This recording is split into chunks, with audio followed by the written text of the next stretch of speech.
برادران ملت اسلامیہ، السلام علیکم ورحمۃ اللہ وبرکاتہ۔ الحمدللہ الحنان المنان الذي خلق الانسان وعلمه البيان، والصلاة والسلام على رسوله سيد الانس والجان وعلى آله واصحابه ذوي الخير والاحسان، اما بعد، فاعوذ بالله من الشيطان الرجيم، بسم الله الرحمن الرحيم، فاما الزبد فيذهب جفاء واما ما ينفع الناس فيمكث في الارض كذلك يضرب الله الامثال، صدق اللہ مولانا العظیم۔ بارگاہ رسالت معاب صلی اللہ تعالی علیہ وسلم میں درود پاک کا ہدیہ پیش کریں۔ اللہم صلی علی سیدنا و مولانا محمد معدن الجود والکرم وآلہ واصحابہ الکرام وابنہ الکریم وبارک وسلم صلاة دائمة سرمدا ابدا۔ محب گرامی، رفیق ہمدم حضرت العلام مولانا ابو الحسن نوری مدظ اللہ العالی، جن کی کرم فرمائیاں اور ان کی عنایتیں ہیں کہ انہوں نے مجھے یہاں طلب کیا، میں آپ کی دعوت پر حاضر آیا۔ ویسے بھیونڈی کا تجربہ میرے ساتھ کچھ اچھا نہیں رہا اس سے قبل، اور کئی معاملات دیکھنے کو آتے تھے، تو آج احباب نے جو ہمارے ٹیم کے حضرات ہیں انہوں نے بھی یہ کہا تھا کہ جب بھی بھیونڈی جاتے ہیں وہاں کے کچھ معاملات ہوتے ہیں، تو پھر یہ نئی جگہ پر ہم جا رہے ہیں، تو میرے ذہن میں ایک بات آئی، ہم سنی ہیں، اولیاء کی مدد سے ہی جانا چاہیے۔ تو یہ اولیاء مسجد ہے تو انشاءاللہ العزیز معاملات نہیں ہوں گے، کیونکہ ہم وسیلے والے لوگ ہیں، اور جب یہ وسیلہ اور نسبت ساتھ میں ہو تو اچھے ہمارے ساتھ کچھ نہیں کرتے، اور الحمدللہ یہی نسبت ہے جو آج تک ہمیں محفوظ رکھتی ہے۔ بغداد مقدس میں حاضری کے دوران ہمارے پڑوسی ملک کے کچھ علماء نے مجھ سے پوچھا تھا کہ ہم کثرت سے مسلمان ہیں لیکن اتنی آزادی سے نہیں بولتے جتنا آپ وہاں رہ کر بولتے ہیں۔ آپ تو کفار و مشرکین کے نرغے میں بیچوں بیچ رہ کر کے کس طرح بولتے، آپ کا کیا مسئلہ ہے؟ ہم نے صرف غوث پاک کے دربار میں کھڑے ہو کر ان مولوی صاحب کو، ان عالم صاحب کو اتنا ہی کہا تھا، کیوں دبے جس پہ حمایت کا ہو پنجہ تیرا، کیوں دبے جس پہ حمایت کا ہو پنجہ تیرا، شیر کو خطرے میں لاتا نہیں کتا تیرا۔ جس کی نسبت دربار غوث سے ہو اسے ڈر کی کیا بات ہے؟ ہمارے امام اہل سنت فاضل بریلوی رحمۃ اللہ تعالیٰ علیہ نے ہمیں یہی سکھایا ہے، خوف نہ رکھ رضا ذرا، تو ہے عبد مصطفیٰ۔ جو عبد مصطفیٰ ہوتا ہے اسے ڈرنے کی ضرورت نہیں ہے۔ خوف نہ رکھ رضا ذرا، تو ہے عبد مصطفیٰ، تیرے لیے امان ہے، تیرے لیے امان ہے۔ بس معاملات ایسے انسانی فطرت کا تقاضا ہے کہ انسان عادت کے طور پر ایسا دیکھا گیا ہے کہ کوئی جھوٹ بات 100 مرتبہ اس کو بولی جائے تو وہ سچ سمجھنے لگ جاتا ہے، اور اس تھیوری پر آج پوری دنیا عمل کرتی ہے۔ پوری دنیا کسی چیز کو ٹارگٹ کر کے بار بار بولتی ہے تاکہ لوگوں کے ذہنوں میں ایک بات بیٹھ جائے۔ اگر پانی کی بوتل کو بھی کوئی 100 مرتبہ شراب شراب شراب کہتا رہ جائے تو اچھے خاصے لوگ بھی پانی کی بوتل کو شراب سمجھنے لگ جاتے ہیں۔ حقیقت ایسا نہیں ہے۔ اسی لیے میرے عزیزو، آج کے اس دور میں اپنے نوجوانوں سے اور سب سے یہی کہتا ہوں، یہ پھیلائے ہوئے پروپیگنڈے کی طرف نہیں جانا، اور نہ ہی دنیا کیا کہتی ہے اس کی طرف توجہ کرنا۔ صرف اور صرف ذہن میں ایک بات یاد رہے، اللہ اور اس کے رسول راضی ہیں تو پوری دنیا روٹتی ہے تو روٹے، اس سے ہمیں کوئی فرق نہیں پڑتا۔ اللہ اور اس کے رسول اگر راضی ہیں، کیونکہ حساب و کتاب بھی اللہ کے پاس ہونا ہے، سزا اور جزا بھی اللہ ہی کے ہاں ہونا ہے، تو دنیا کو راضی کرتے کرتے کئی لوگوں کو ہم نے دیکھا وہ کتے بن گئے بیچارے ہیں۔ دنیا داروں کو راضی کرتے کرتے اپنی حیثیت بدل ڈالی، مومن تھے تو کافر بن گئے، سیکولر بننے کے چکر میں، لوگوں کو راضی رکھنے کے چکر میں اپنی شناخت تک کھو دیے، لیکن اس کے باوجود ان سے دنیا راضی نہیں ہو سکی. موت تک دنیا نہیں راضی ہوتی ہے. ایک مشن لے کر کے چلو میرے عزیزو. میں نے بہت سارے لوگوں کو زندگی میں دیکھا ہے سیکولر بننے کے چکر میں اس پارٹی والے کو بھی راضی رکھنا ہے, اس کو بھی راضی رکھنا ہے, اور اپنی قوم کو بھی راضی رکھنا ہے, اور وہ سب کو راضی رکھنے کے چکر میں ایسا کتا بن جاتا ہے, دھوبی کا کتا, نہ گھر کا نہ گھاٹ کا, ادھر کا بھی نہیں رہا ادھر کا بھی نہیں رہا, سب کو مناتے مناتے رہ گیا. میں یہ نہیں کہہ رہا کسی کو منانا نہیں چاہیے, لیکن دنیا کو راضی کرتے کرتے اپنی آئیڈینٹی اور اپنا ضمیر بیچ دینا اور اپنا دین اور ایمان کھو دینا, یہ کہاں کا انصاف ہے؟ اور سب کرنے کے باوجود بھی دنیا راضی نہیں ہوتی تو کرنا کیا چاہیے؟ بس بات اتنی ہے, اس دنیا کو اوپر سے لے کر نیچے تک کرنے سے بھی راضی نہیں ہوئی, لیکن میرا مولا صرف ایک سجدے سے راضی ہوتا ہے. میرے مصطفیٰ کریم صلی اللہ علیہ وسلم صرف ایک پکار پر راضی ہوتے ہیں. تو پھر کیوں نہ ان درباروں میں ہم اپنے آپ کو بیچ دیں جہاں جلدی سے جواب آتا ہے. یہی ہماری زندگی کا مشن ہو. نوجوانوں, آج مجھے جو بات عرض کرنی تھی وہ یہ ہے, قرآن نے یہ کہا ہے کہ جو جھاگ ہے وہ اڑ کر چلا جائے گا. جھاگ سمجھتے ہوں گے, جھاگ سمندر کے اوپر جو کف ہوتا ہے, یا کسی بالٹی میں آپ پانی ڈال کر سرف ڈال کر ہاتھ گھمائیں تو جو کف آتا ہے یہ جھاگ ہے, اور اس کی کوئی ویلیو نہیں ہوتی, ہوا آئی تو اڑ جاتا ہے. قرآن کہتا ہے یہ جھاگ جو ہے یہ اڑ کر چلا جائے گا. وَأَمَّا مَا يَنْفَعُ النَّاسِ, اور جو لوگوں کو نفع دینے والا ہے وہ ہمیشہ زمین میں برقرار رہے گا. اور نبی کریم صلی اللہ علیہ وسلم کی حدیث میں بھی یہ جھاگ کا لفظ ملتا ہے. کس لیے میں عرض کر رہا ہوں آپ کو بتاتا ہوں. یوشک ان تداعى علیکم الامم کما تداعى الاکلۃ الی قصعتها. حضور پاک صلی اللہ علیہ وسلم فرماتے ہیں ایک زمانہ تم پر ایسا آئے گا کہ ساری قومیں تم پر ایسے جھپٹ پڑیں گی جیسے بھوکا برتن پہ جھپٹتا ہے. سارے لوگوں کا ٹارگٹ تم ہی رہو گے. وہ زمانہ آج ہے, ہر ایک کا نشانہ ہم ہی تو بنے ہوئے. آج یہودیوں کا ٹارگٹ بھی ہم ہی ہیں, عیسائیوں کا ٹارگٹ بھی ہم ہی ہیں, چاہے وہ کفار و مشرکین ہو, ہمارے ہاں کے سب کا ٹارگٹ ایک ہی ہے, اسلام اور مسلمان. اور حضور نے فرمایا تھا یہ ایک زمانہ ایسا آئے گا. تو صحابہ نے پوچھا تھا اس وقت, یومئذ نحن من قلۃ یا رسول اللہ, اے اللہ کے رسول کیا اس زمانے میں ہماری تعداد بہت کم ہوگی؟ نبی پاک صلی اللہ علیہ وسلم فرماتے ہیں وَلَكِنَّكُمْ كَثِيرُونَ غُثَاءً كَغُثَاءِ الْبَحْرِ, نہیں تمہاری تعداد تو بہت زیادہ ہوگی لیکن تمہاری حیثیت سمندر کے جھاگ کی طرح ہوگی, سمندر کے جھاگ کی طرح. اب یہ جھاگ کا لفظ آیا, جھاگ اس کو کہتے ہیں جس کی اپنی پیورٹی نہیں ہوتی, ویلیو نہیں ہے, اس کا زمین میں قرار نہیں ہے, وہ موسم سے بنا اور موسم میں اڑ گیا, ہوا سے نکل گیا.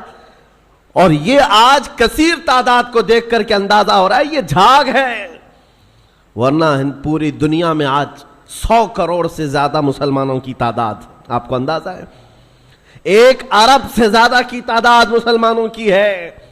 57 ممالک اسلامی ہیں, اسلامی نام سے جو کنٹریز ہیں وہ 57 ممالک ہیں, اتنی بڑی تعداد. لیکن آج ہمت کیسی ہے غیروں کی, کفار و مشرکین کی, جس طرح سے وہ چاہے مسلمانوں کے ساتھ آج کھیلتے ہیں, اور اتنی بڑی تعداد کے ہوتے ہوئے کوئی کچھ نہیں کر پاتا. وجہ کیا ہے؟ یہ جھاگ ہے. اس جھاگ کو پیورٹی میں بدلنے کی آج ضرورت ہے, تعداد نہیں. اسی لیے میں ایک جملہ اکثر کہا کرتا ہوں, اسلام میں کوانٹیٹی نہیں کوالٹی دیکھی جاتی ہے. اسی کوالٹی کا نام اخلاص ہے, اسی کوالٹی کا نام پیورٹی ہے. جو اصل چیز ہے وہ ختم ہونے آ گئی. آپ کو اندازہ ہے ایک وہ دور ہے جب رسول کریم صلی اللہ تعالی علیہ وسلم کے ساتھ صرف 1200 صحابہ ہیں, اور آپ کا ایک قاصد, حضور پاک کے ایک سفیر جو تبوک کے مقام پر جا رہے تھے. جو جنگ تبوک لڑی گئی ہے اس کی وجہ میں بتا رہا ہوں.